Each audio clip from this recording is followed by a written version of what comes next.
Al-Fadilah Tuan Imam, Al-Afadilah Tuan-tuan guru, para alim ulama, pengurusi dan seluruh ahli jawatan kuasa Masjid At-Taqwa, muslimin dan muslimat, hadirin dan hadirat yang dirahmati dan dikasihi Allah Subhanahu wa taala sekalian. Alhamdulillah, syukur kita panjatkan kehadrat Allah Subhanahu wa taala kerana dengan limpahan kurniaannya pada malam ini kita dapat sama-sama berhimpun beriktikaf dalam rumah Allah Subhanahu wa taala yang mulia, di dalam majlis yang mulia insya-Allah, dan kita membicarakan tentang kisah insan yang paling mulia di sisi Allah Subhanahu wa taala, iaitulah junjungan besar Nabi Muhammad sallallahu alaihi wasallam.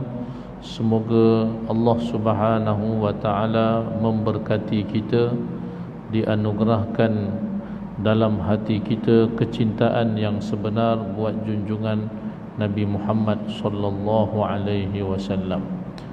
Insya-Allah para jemaah sekalian, seperti biasa kita mulakan majlis pada malam ini terlebih dahulu dengan berselawat kepada baginda Rasulullah sallallahu alaihi wasallam.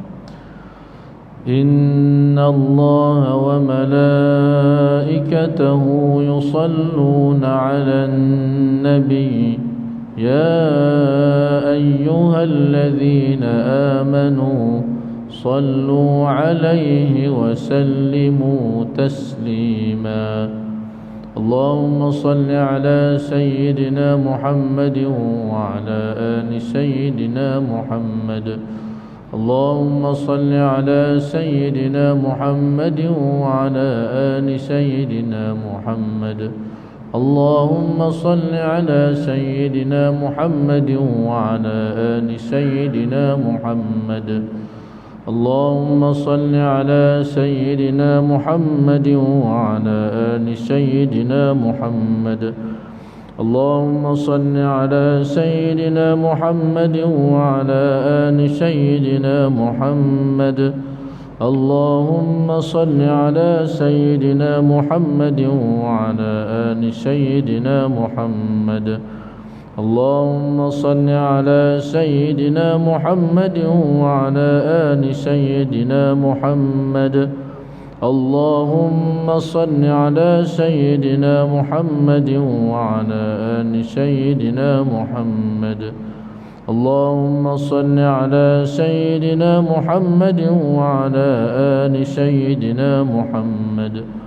اللهم صل على سيدنا محمد وعلى آل سيدنا محمد. Alhamdulillah, mudah-mudahan selawat yang dipanjatkan diterima Allah Subhanahu wa taala, insya-Allah. Amin ya rabbal alamin.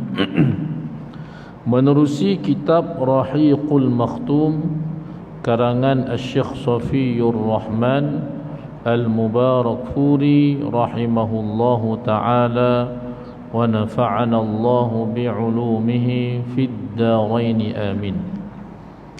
Yang ada kitab boleh buka pada muka surat 365.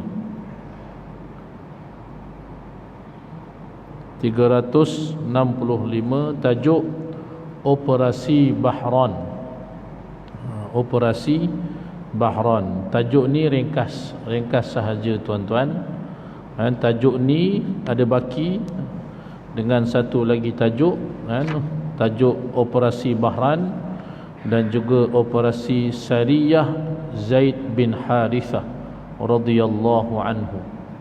Dan dua operasi ini ianya betul-betul sebelum terjadinya peperangan Uhud, selepas pembunuhan Ka'ab bin Al-Ashraf la'natullahi alaih, seorang pemimpin Yahudi yang sangat banyak menyakiti Rasulullah sallallahu alaihi wasallam dan juga menyakiti para sahabat baginda dan juga orang-orang Islam seluruhnya, dan akhirnya umat Islam berada dalam keadaan yang agak aman bila mana musuh ketat Nabi sallallahu alaihi wasallam akhirnya tamat riwayat hidupnya.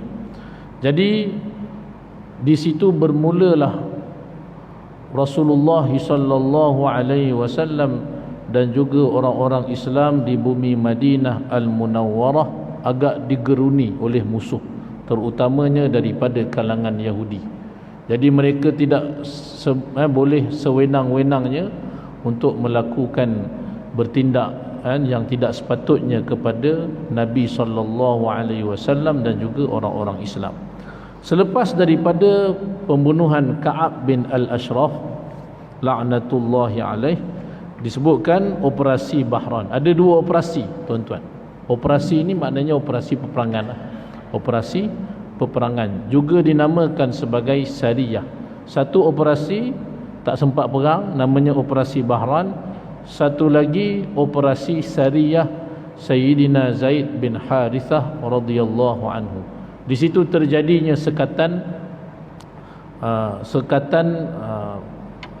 yang dinamakan sebagai sekatan ekonomi kepada orang-orang Quraisy, sebagaimana antara sebab terjadinya peperangan Badar, iaitulah sekatan yang nak dilakukan oleh baginda Nabi sallallahu alaihi wasallam terhadap apa yang dibawa yang merupakan rombongan dagang daripada kalangan Quraisy daripada Syam menuju ke Mekah Al-Mukarramah.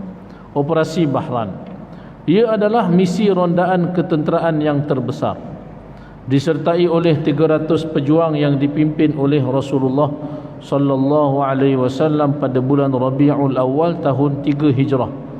Misi ini bergerak menuju ke sebuah tempat yang dikenali dengan nama Bahran, iaitu sebuah kawasan di Hijaz berdekatan dengan Al-Far. Di situ baginda sallallahu alaihi wasallam menetap pada bulan Rabiul Awal dan Jamadil Awal tahun 3 Hijrah. Kemudian baginda Nabi sallallahu alaihi wasallam pulang ke Madinah Al-Munawwarah tanpa tercetus sebarang peperangan. Itu operasi Bahran yang dipimpin oleh Rasulullah sallallahu alaihi wasallam sendiri. Dan yang seterusnya iaitulah operasi Sariyah Zaid bin Harithah. Yang ini dinamakan Sariyah kerana Rasulullah sallallahu alaihi wasallam tidak turut serta di dalam operasi ini. Operasi ini ada terjadinya sedikitlah pertumpahan darah mungkin, dan juga sekatan terhadap rombongan dagang orang-orang Quraisy. Operasi ini adalah misi terakhir dan operasi paling berjaya yang dilakukan oleh orang-orang Islam sebelum tercetusnya peperangan Uhud. Dan dia di antara sebab dan faktor, dia banyak sebab, tapi dia juga di antara sebab kenapa dan bagaimana terjadinya peperangan Uhud. Kerana orang-orang Quraisy ni dia dah tengok dah tak mampu nak buat apa dah, kan? Melainkan mereka ni mesti berperang. Di antaranya kerana faktor operasi yang hebat ini, dan merupakan kejayaan kepada orang-orang Islam yang dipimpin oleh Sayyidina Zaid bin Harithah radhiyallahu anhu. Ianya terjadi pada bulan Jamadil Akhir tahun 3 Hijrah Rasulullah sallallahu alaihi wasallam. Secara terperincinya tentang kisah operasi ini, kita faham dulu tuan-tuan. Pertamanya, operasi ini dinamakan Sariyah sebab Nabi SAW tak join. Nabi SAW utuskan sahabat yang dipimpin oleh Sayyidina Zaid bin Harithah radhiyallahu anhu. Tapi operasi ini sangat berjaya, yang menyebabkan sehingga akhirnya orang Quraisy dia fikir panjang, akhirnya perang. Perang yang dinamakan sebagai peperangan Uhud. Secara terperincinya, orang-orang Quraisy selepas peperangan Badar Al-Kubra hidup dalam keadaan yang penuh bimbang dan berkecamuk lepas peperangan Badar Al-Kubra, disebabkan mereka tewas dalam peperangan tersebut. Ialah dah biasa mereka tentang Rasulullah sallallahu alaihi wasallam, biasa sakiti orang-orang Islam, biasa tindas orang-orang Islam di bumi Mekah Al-Mukarramah. Tiba-tiba mereka kalah perang. Kalah perang dengan orang-orang Islam di Badar, yang menyebabkan hidup mereka ni dalam keadaan berkecamuk. Habis dah susah nak move on, dalam istilahnya kan. Jadi bimbang dan berkecamuk setelah kekalahan di Badar Al-Kubra. Tapi musim panas sudah mula tiba, dan musim pengembaraan dagang mereka ke Syam sudah hampir. Bila musim panas dah hampir tiba, itu menandakan bahawasanya mereka ni kena pergi berniaga. Kalau tak berniaga, macam mana nak cari income? Macam mana mereka nak jana ekonomi bumi Mekah Al-Mukarramah? Jadi tak dapat tidak, mesti nak pergi berniaga di bumi Syam. Memang orang-orang Quraisy ni, tuan-tuan, hidup mereka ni bergantung kepada perdagangan ke Syam musim panas dan juga ke Habasyah musim sejuk. Itu yang kan, mereka ni kan, tak dapat tidak, kena fikir juga kan, kena teruskan juga. Tapi kalau nak pergi ke Syam, adanya pasukan tentera muslimin, adanya Rasulullah sallallahu alaihi wasallam. Itu yang antara asbab terjadinya peperangan Badar, kerana rombongan dagang yang dibawa, yang diketuai oleh Abu Sufyan itu disekat, cuba disekat oleh kumpulan Rasulullah sallallahu alaihi wasallam. Jadi mereka dah pernah ada sejarah rombongan dagang yang nak disekat, iaitulah rombongan dagang yang dibawa oleh Abu Sufyan. Walaupun rombongan dagang tu terselamat daripada disekat oleh Nabi sallallahu alaihi wasallam, tapi disebabkan kerana kejadian itu tercetusnya peperangan Badar Al-Kubra, yang menyebabkan mereka ni tewas. Tewas dengan pasukan yang lebih kecil berbanding bilangan mereka. Malu habis.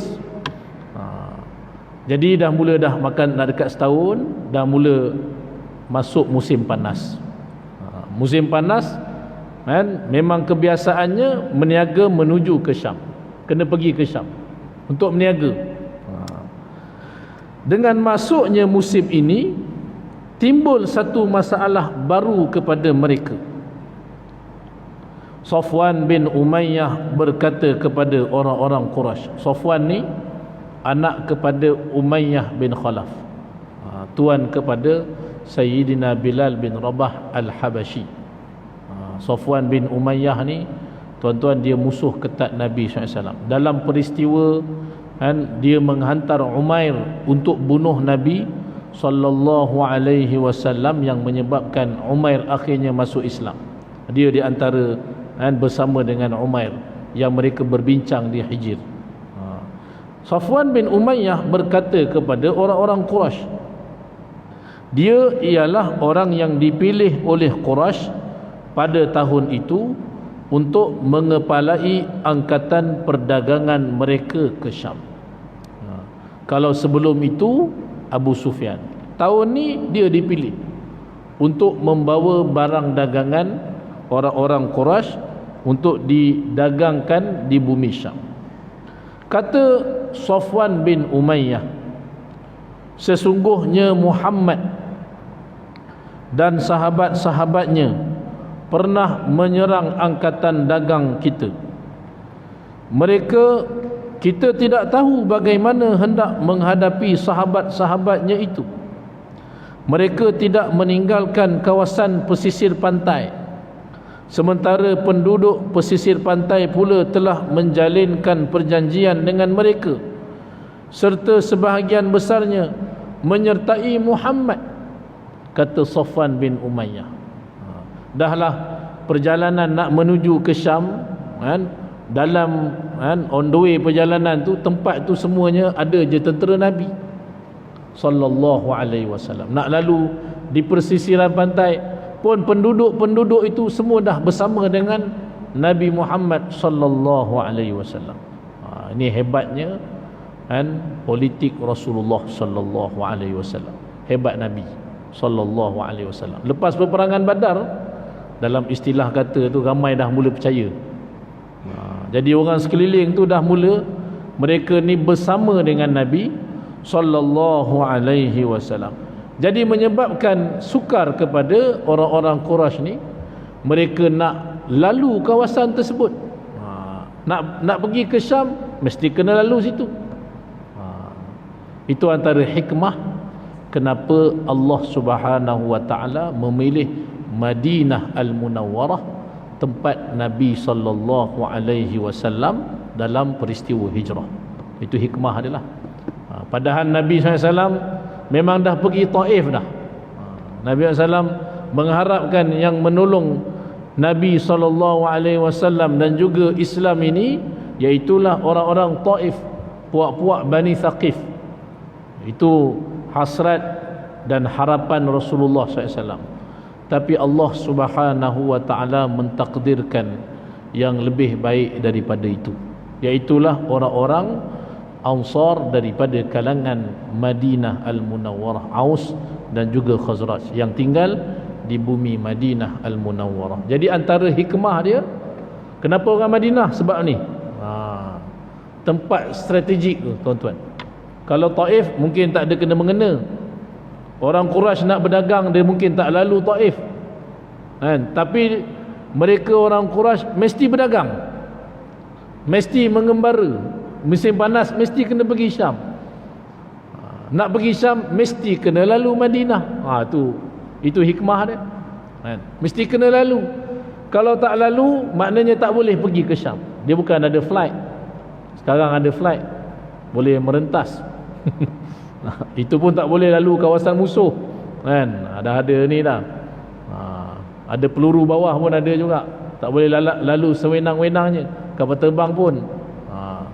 Jadi zaman tu kena lalu, walaupun laluan itu di persisiran pantai. Di situ juga adanya mereka yang bersama Nabi Muhammad sallallahu alaihi wasallam. Jadi kata Safwan, macam mana kita hendak menghadapi sahabat-sahabatnya? Mereka tidak meninggalkan kawasan persisiran pantai, ada tentera Nabi. Begitu juga penduduk pesisir pantai pula telah menjalinkan perjanjian dengan Nabi Muhammad sallallahu alaihi wasallam. Oleh itu kita tidak tahu jalan mana yang harus kita lalu. Jadi nak lalu mana tak tahu. Laluan utama telah dikuasai oleh Nabi Muhammad sallallahu alaihi wasallam. Nak lalu tak boleh. Tapi kalau kita duduk di sini, bererti kita hanya dapat makan harta pokok kita saja. Simpanan je yang ada. Jadi yang sepatutnya masuk, ekonomi yang masuk tu tak dapat. Habislah duit simpanan. Dalam istilahnya, macam musim PKP, habis duit simpanan. Tuan-tuan, sebab apa? Duit yang gaji tak masuk lah. Dah habis. Ada yang separuh gaji, mula-mula separuh gaji lah, lama-lama tak ada gaji langsung. Lepas itu ada yang kena buang, sudah kena buang.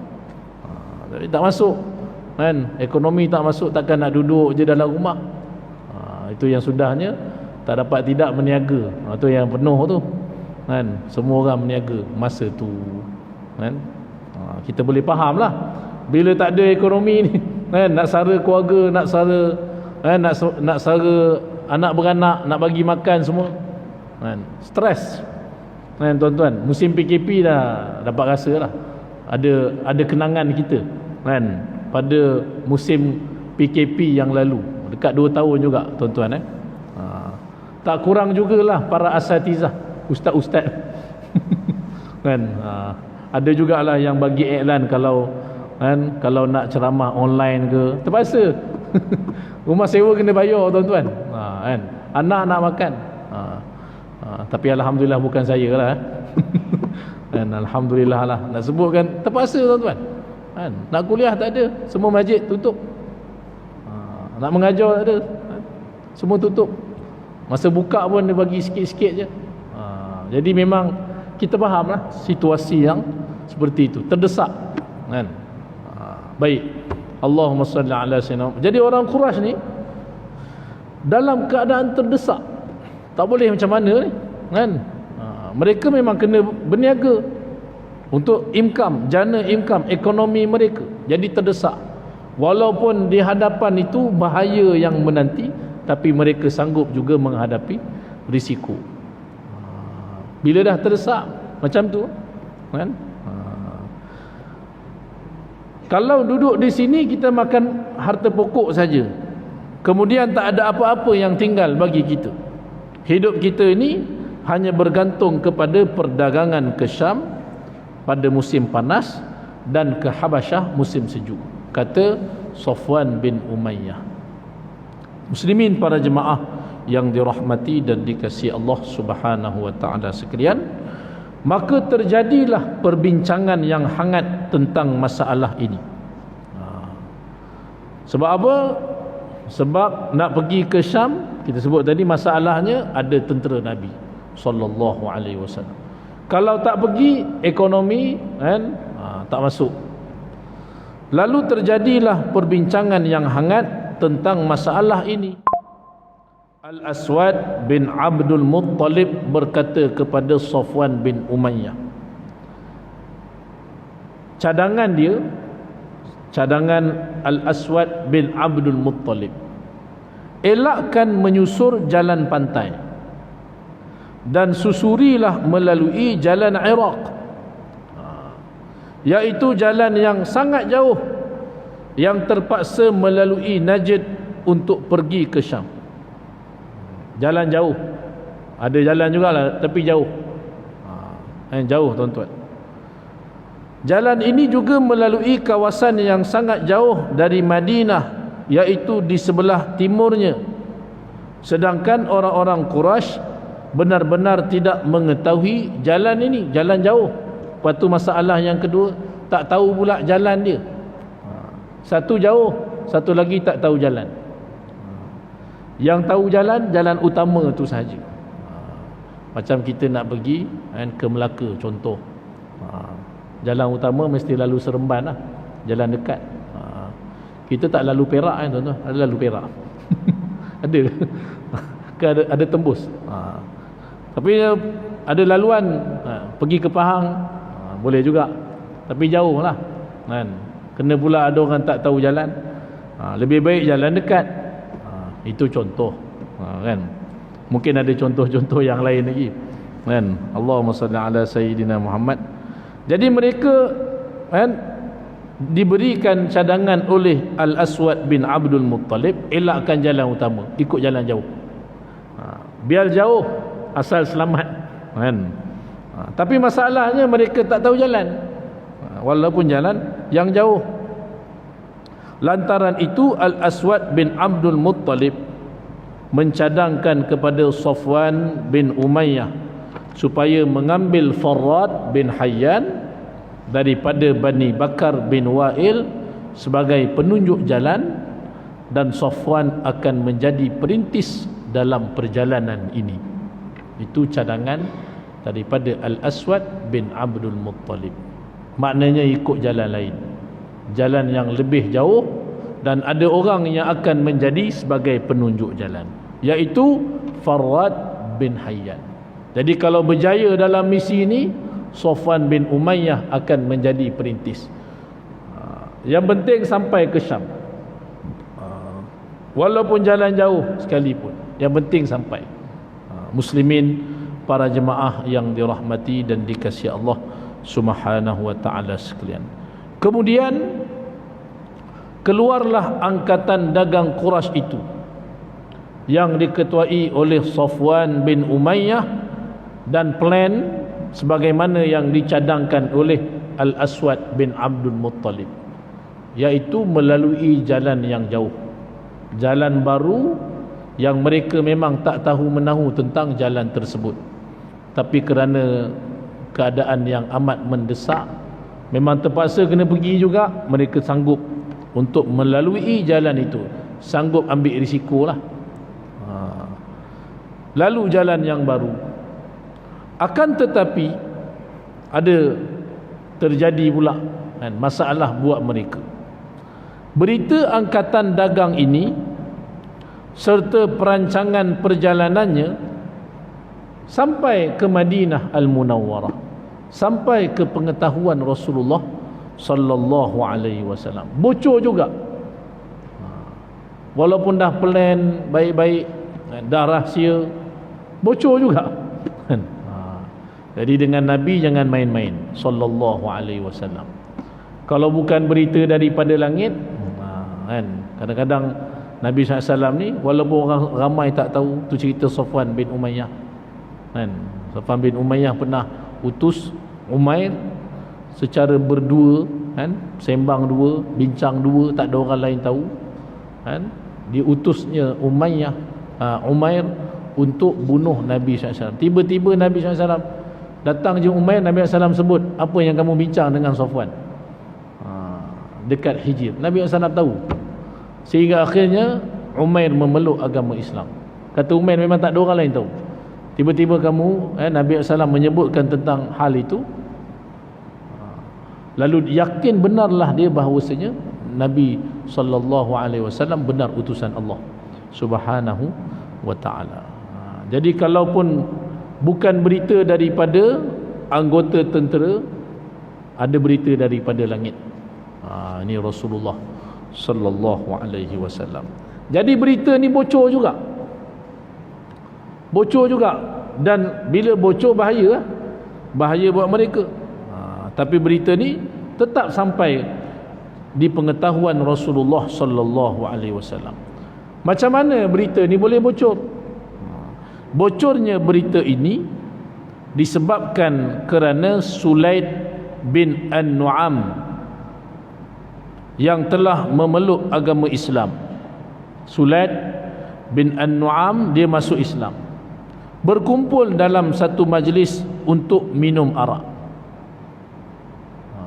Walaupun Islam, masa ketika itu duduk dalam majlis minum arak. Dan tuan-tuan jangan rasa pelik, masa tu arak belum lagi diharamkan. Arak belum lagi diharamkan. Jadi tak pelik walaupun sahabat Nabi sallallahu alaihi wasallam. Dia yang peliknya, arak dah diharamkan, masih lagi duduk dalam majlis arak. Itu pelik. Haram dah tu, jelas-jelas haram. Sekarang haram.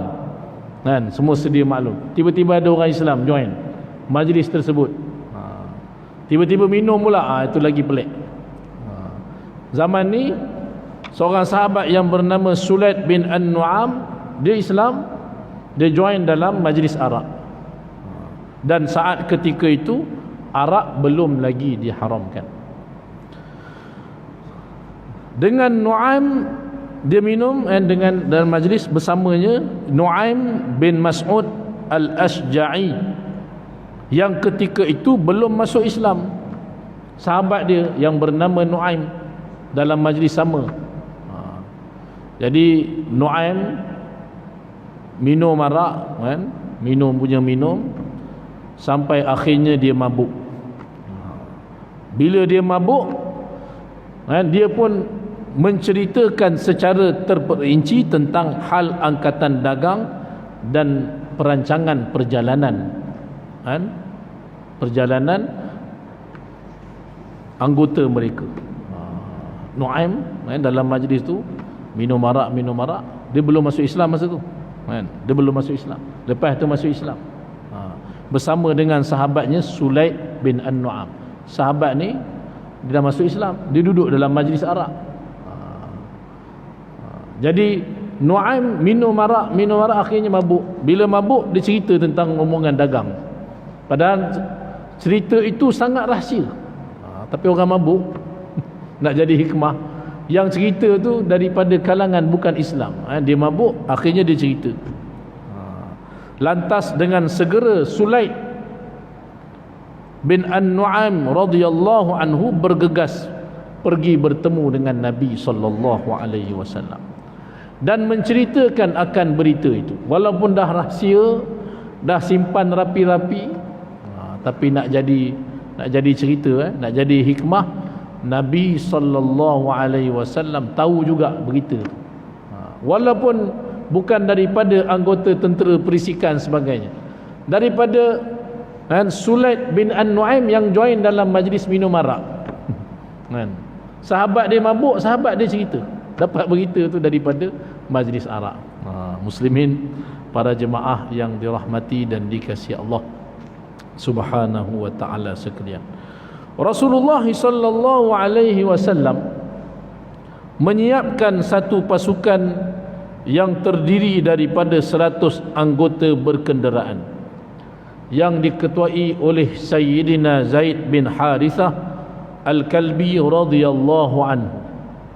Dengan pantas Sayyidina Zaid bin Harithah bergerak sehingga berjaya sampai kepada kafilah itu secara mengejut, cepat. Rombongan Sayyidina Zaid bin Harithah radhiyallahu anhu dengan arahan Rasulullah sallallahu alaihi wasallam. Jadi rombongan dagang tu dah sembunyi-sembunyilah. Perancangan dia dah rahsia habis. Tak ikut lalu jalan yang utama, ikut laluan jauh. Kerana terpaksa, terdesak nak pergi berniaga juga di bumi Syam, tapi akhirnya diketahui oleh Nabi sallallahu alaihi wasallam. Dan sahabat Sayyidina Zaid bin Harithah radhiyallahu anhu dengan segera dan akhirnya dapat memintas rombongan dagang itu dengan secara mengejut. Ini hebat sahabat Nabi radhiyallahu anhum ajma'in. Jadi sehingga sampai kepada kafilah tersebut secara mengejut, iaitu semasa mereka singgah di sebuah mata air di bumi Najd yang dikenali dengan nama Qardah. Sayyidina Zaid bin Harithah radhiyallahu anhu berjaya menguasai semua barang-barang perdagangan yang dibawa itu. Sementara Safwan dan pengawal-pengawal yang bersama dengannya tidak berdaya untuk berbuat apa-apa, melainkan mereka melarikan diri tanpa menentang sedikit pun. Tak ada seorang pun yang mampu untuk mempertahankan harta dagangan yang mereka bawa ke bumi Syam. Punyalah nak kata lemahnya saat ketika itu. Safwan bin Umayyah dan juga pengawal-pengawal semua cabut lagi. Dan itulah di antara sebab mengapa dan kenapa akhirnya mereka ni tak dapat tidak berperang dalam peperangan Uhud. Tuan-tuan muslimin, para jemaah yang dirahmati dan dikasihi Allah Subhanahu wa taala sekalian, insya-Allah kisah ni kita akan cuba sambung lagi, sambungannya pada kuliah yang akan datang. Ada sikit lagi tuan-tuan, insya-Allah kita akan cuba habiskan pada kuliah yang akan datang. Allah Subhanahu wa taala a'la wa a'lam. Sekadar itu dahulu, yang baik daripada Allah Subhanahu wa taala. Segala kekurangan dan kelemahan adalah daripada diri saya sendiri. Aqulu qawli hadza wa astaghfirullahal azim li wa lakum. Subhanakallahumma wa bihamdik, ashhadu an la ilaha illa anta, astaghfiruka wa atubu ilaik. Bismillahirrahmanirrahim. Al-'asr. Innal insana lafi khusr illa alladhina amanu wa 'amilus shalihat wa tawassaw bil haqq wa tawassaw bis sabr. Barakallahu fikum. Wassalamu alaikum warahmatullahi